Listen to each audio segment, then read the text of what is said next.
In early 2023, Penguin decided to update Roald Dahl's books to bring them up to speed with modern tastes. And then they backtracked a little. But why did these edits happen in the first place, and do other classic books need to follow suit? Well, let's find out, shall we? Because the answer may surprise you. Let's start by getting this whole Roald Dahl story straight. Back in February 2023, something happened in the world of children's literature. Roald Dahl's iconic books went through a little bit of a transformation. The publisher Penguin realized that it was time to adapt to how society's values and language have changed. They wanted to make sure that these fantastic stories could still be enjoyed by everyone, no matter their background. To get this done, Penguin brought on a team of sensitivity readers. These experts went through Dahl's text and fine-tuned aspects of it that needed to be made more inclusive in the language. They took a close look at how characters were described, removing words like fat and ugly, and even removing gendered language where it's not needed. Language related to weight, mental health, violence, gender, and race was cut and rewritten. Essentially, they made adaptations for words and phrases that just don't sit well with a lot of people today. It may not seem like a big deal at first glance, because some of the phrases that have been changed were honestly necessary and indisputable, but others were just kind of odd. Especially considering they changed the makeup of the text in a kind of significant way. This isn't my opinion, this is just fact. Some, not all, of these changes make alterations to the original author's intent while writing. Some aren't just simple word changes or corrections, they're entire sentence reconstructions that change the author's style. It's up to you whether you think this is a good thing or not. While these new editions haven't been released yet, they will come with a note on the copyright page telling you what they've done and why. It will basically say that they've made these changes so that the magical worlds and amazing characters Roald Dahl created can continue to captivate everyone, even today. Regardless of how you feel about the changes, there was some backlash and some praise too. It's one of those whose side are you on kind of debates. There were authors, readers, and even politicians condemning it. There were authors and readers celebrating it.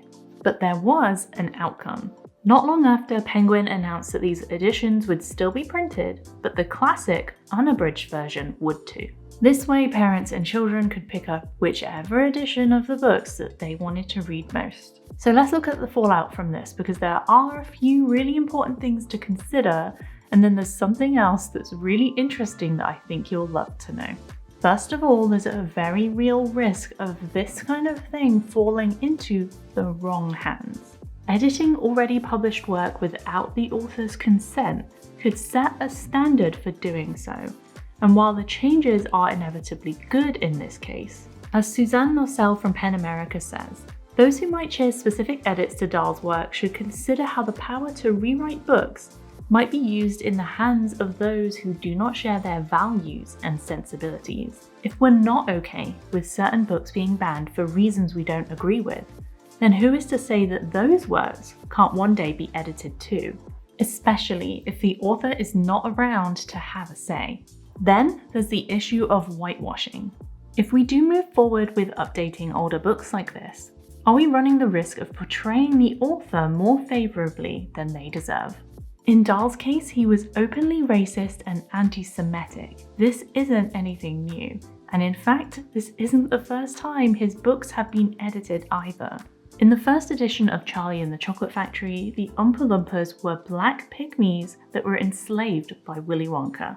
Dahl rewrote them himself in the late 60s, specifically for the Willy Wonka and the Chocolate Factory film starring Gene Wilder.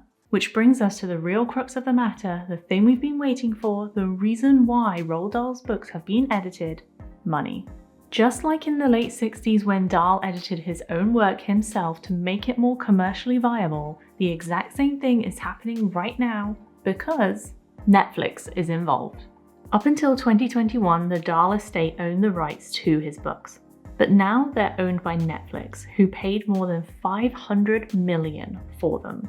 Netflix now has overall control over book publishing, as well as various adaptation projects, merchandise, and more that are in the works. With such a collaboration always comes new editions of the books being published. It goes without saying that just like Disney has done with Peter Pan, The Little Mermaid, and other live-action adaptations, Netflix will want to bring these classic stories up to date for modern audiences. So while Penguin might want to make some extra cash selling the books to people who fall in love with the Netflix adaptations, they know that new edits of these stories will sit better with this particular type of viewer. Think about it. Who is likely to buy new editions of these classic books to read to their children? Millennial parents. Who would rather not see flippant remarks about weight, mental health, or race and introduce these to their children when they're reading to them? Millennial parents. Netflix and Penguin know their market.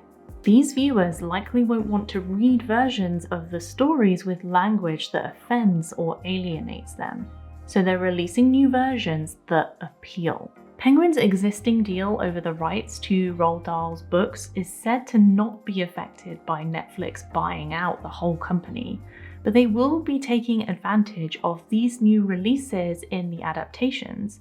This is just one way that they're going to make money from it. So this begs the question, what is the solution to all of this? When some readers are up in arms about the author's original work being amended without their consent and others are looking forward to change, what is the solution that keeps everybody happy? Well, Susan, who I introduced earlier, suggests that better than playing around with these texts is to offer introductory context that prepares people for what they are about to read and helps them understand the setting in which it was written. But in reality, the only solution that I can see working is one that the author Philip Pullman suggested, which is just to let them fade out of existence altogether. Publishers are choosing to re-release classic children's books with edits or not because they continue to make sales. It's their choice as publishers to do so. Releasing classic books with new covers in new formats to appeal to new and old readers alike. But when they contain these harmful stereotypes, why keep publishing them at all? Readers can still access these stories online or through retellings or whatever books are still in circulation. So in reality, there's no need to make changes to these stories. There's no need to keep republishing them.